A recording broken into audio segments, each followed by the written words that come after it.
అంటే 15 ఏడుకు పోయిండు. ఇప్పుడు 10 తారీఖు అవుతుంది, అంటే 10 నెలలు అవుతుంది. మాది రువి ఊరు, ముదోల్ మండల్, నిర్మల్ జిల్లా. అయితే మాకు ఏం చేసిండంటే ఇట్లా ఏజెంట్ అని మోసం చేసి ఏం చేసిండంటే ఇల్లు పని అని చెప్పి కినింగ్ అని చెప్పి అడవిలో తోలుకుపోయిండు. ఒంటెలు మేపిస్తున్నాడా మళ్ళీ ఆడికెళ్ళి ఆయనకు పానం బాగలేదట. పానం బాగలేకుంటే చూపించండి అని అంటే ఇంటి ఆ భాష రాదు, ఇక అరబీ భాష. వేరే అతనికి అరబీ భాష వస్తే అయితే చెప్తేనేమో ఆయన ఏం చెప్తున్నాడేమో కొడుతున్నాడట. కొడితే ఇక మొత్తం నువ్వు ఓకుంటే నీకు అన్నం పెట్టామని అన్నం పెట్టకొచ్చిండు, ఏం పెట్టకొచ్చిండు. ఇక అట్లనే ఏం చేస్తుండ్రంటే ఇక జ్వరం వచ్చిన ఒంటెలకు పోతున్నాడు. నీళ్ళు తాగితే నీళ్ళు సుగా మొత్తం ఒంటెలు బాత్రూమ్ రావట్లేదు, జ్వరం వచ్చిన అట్లనే ఒంటెలకు పోతుంటారు. అది చెప్పింది ఒకటి, చేసింది ఒకటి. తోలుకోపోయిండాలు కోవిడ్కి అనేది తోలుకోపోయిండు. ఆడలో ఉంచిందే లేదు మాకు.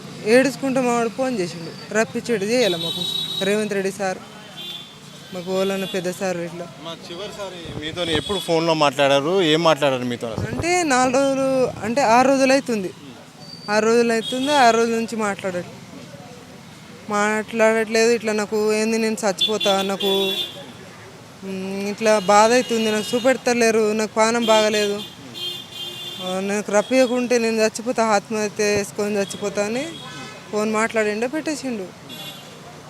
అడికెళ్ళి మాట్లాడాడు, బంద్ చేసిండు. ఆయన వీడియో ఒకటి బయటకు వచ్చింది, నన్ను కాపాడండి, నన్ను రక్షించండి, చాలా ఇబ్బందులు పడుతున్నాను, ఇక్కడ ఒంటెల కాపరిగా మార్చారని చెప్పారు. ఏమనిపించిందమ్మా అసలు? బాధ అనిపిస్తుంది సార్. మా లెక్కలో ఎవరివి బాధపడద్దు. అట్లా ఎవరన్నా కానీ ఇప్పుడు బాకీ అయిందని ఎవరివి పోతుండు కదా, ఎవరు పోయినా ఇట్లా బాధపడద్దు. ఏదైనా ఉంటే గ్యారంటీ ఇచ్చి తోలుకుపోవాలి. అట్లా కానీ అట్లా ఈడ ఒకటి చెప్పి అక్కడ ఒకటి తోలుకుపోవద్దు.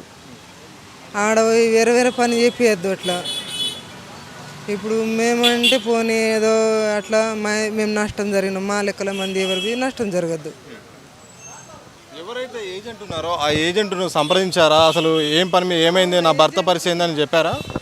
ఏజెంట్కు మాట్లాడితే మోను మరి మా ఆయనకు తోలేవు, ఎందుకు అట్లా ఉంచిండ్రు అని అంటే ఇప్పుడు తోలేము, 2 ఏళ్ళ దాకా తోలేమని అన్నారు.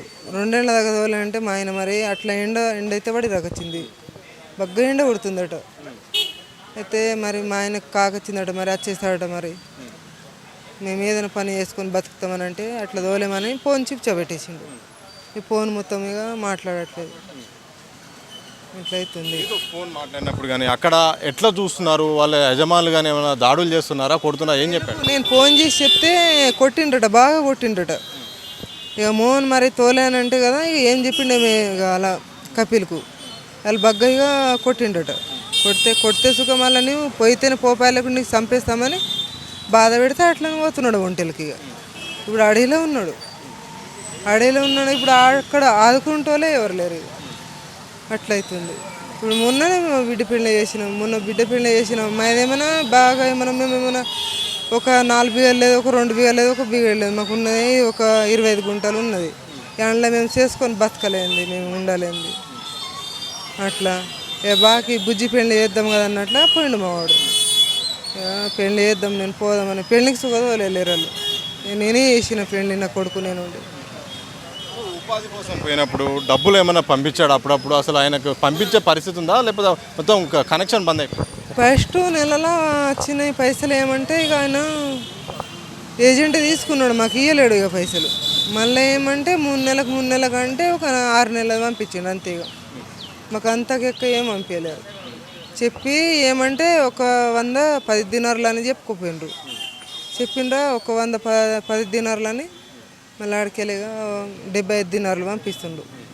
3 నెలది 60, 3,000, 2,500 అట్లా పంపిస్తుంది అంతే. మా ఆయనకి ఎట్లా చేసి రప్పించేట్టు చేయండి అంతే. ఆఫీసర్ని లోపల కలిశారు, అధికారులను కూడా కలిశారు, కాంగ్రెస్ వాళ్ళతో కలిశారు. ఏం చెప్పారమ్మా, మీకు ఎలాంటి భరోసా ఇచ్చారు? సార్ ఇంకా మాట్లాడిండు, నాకు ఇంగ్లీష్ రాదు, వ్యవసాయం పని చేస్తాం కదా మేము, కూలినాలు చేసుకొని వేరే వాళ్ళు చేనులు వేసుకొని బతుకుతాము. ఇక మాకు ఇంగ్లీష్ రాదు. సార్ ఇంకా మాట్లాడిండు, ఏం మాట్లాడిండు, ఇక మా కొడుకు అవుతాడు.